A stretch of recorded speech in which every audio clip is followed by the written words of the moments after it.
چونکہ ہم بہت سارے افراد کے درمیان رہتے ہیں، انسان زندگی جو ہے اپنی فیملی کے ساتھ بھی گزارتا ہے، پھر کچھ رابطہ پڑوسیوں کے ساتھ ہوتا ہے، رشتہ داروں کے ساتھ ہوتا ہے، اور پھر جب پریکٹیکل لائف میں آتا ہے تو پھر جہاں جاب کرتا ہے، کاروبار کرتا ہے، وہاں بھی الگ الگ قسم کے لوگوں سے رابطہ ہو جاتا ہے۔ بہت سارے لوگ زندگی کی بہت سارا وقت، یعنی ہم یہ کہیں کہ اسٹارٹ آف دا لائف، وہ اپنی ہی قسم کے، اپنے ہی خاندان کے، اپنی ہی بولی بولنے والے، اپنی کلچر کے لوگوں میں گزارتا ہے، مگر ایک اسٹیج آتا ہے کہ جس میں اسے پھر اب جب پریکٹیکل لائف میں وہ داخل ہوتا ہے تو پھر ہر طرح کا آدمی اسے ملتا ہے۔ تو ہماری شریعت نے جہاں ہم پر اللہ کے حقوق لازم قرار دیے ہیں جس کو پورا کرنا ضروری ہے، وہاں حقوق العباد کی بھی بڑی اہمیت ہے۔ بندے کا تعلق صرف رب سے ساری زندگی نہیں رہتا، اس کو زندگی بہت سارے لوگوں کے ساتھ گزارنی ہوتی ہے۔ تو بڑا کلیئرلی، بڑا واضح، کھول کھول کر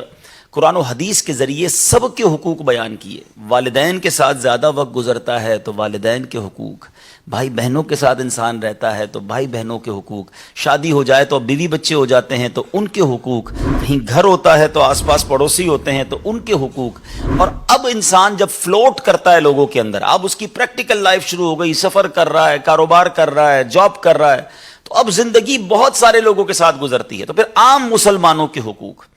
لیکن اللہ کی شان دیکھیں، اس کی مشیت دیکھیں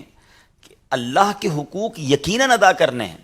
لیکن اگر کوئی شخص اللہ عز و جل کے حقوق پامال بھی کر رہا ہے، اللہ کی نافرمانی کر رہا ہے،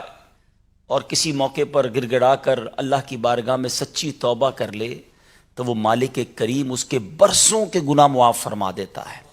برسوں کے وہ حقوق جو اس نے رب کے تلف کیے وہ معاف فرما دیتا ہے۔ نماز ہے، روزہ ہے، بہت ساری ایسی عبادتیں ہیں جو میں جانوں، میرا رب جانے، بندوں سے اس کا کوئی تعلق نہیں ہے۔ لیکن جب بندوں کے حقوق کی بات آتی ہے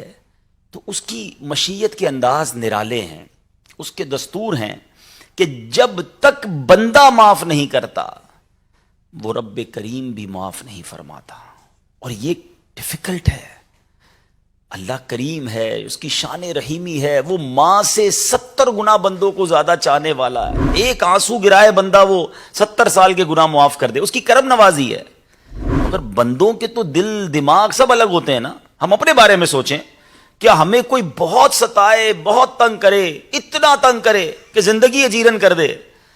پھر معاف کرنا بڑا مشکل ہو جاتا ہے۔ تو جب ہم بندوں کے درمیان رہ رہے ہیں اور اللہ نہ کرے ہم بندوں کو دل دکھا رہے ہیں، ہم ان کے حقوق تلف کر رہے ہیں، تو ان سب کو راضی کیسے کریں گے؟ تو اس کا سمپل فارمولا یہ ہے کہ بندہ بندوں کے حق ہی تلف نہ کرے، ناراض کر کے راضی کرنا، حق مار کر اس کو تلاش کر کے معافی مانگنا، اٹس کوائٹ ڈیفیکلٹ۔ بہترین طریقہ یہ ہے کہ بندہ زندگی ایسی گزارے کہ میری ذات سے کسی کو پرابلم ہی نہ ہو، میری ذات لوگوں کے لیے فائدے کا باعث تو ہو،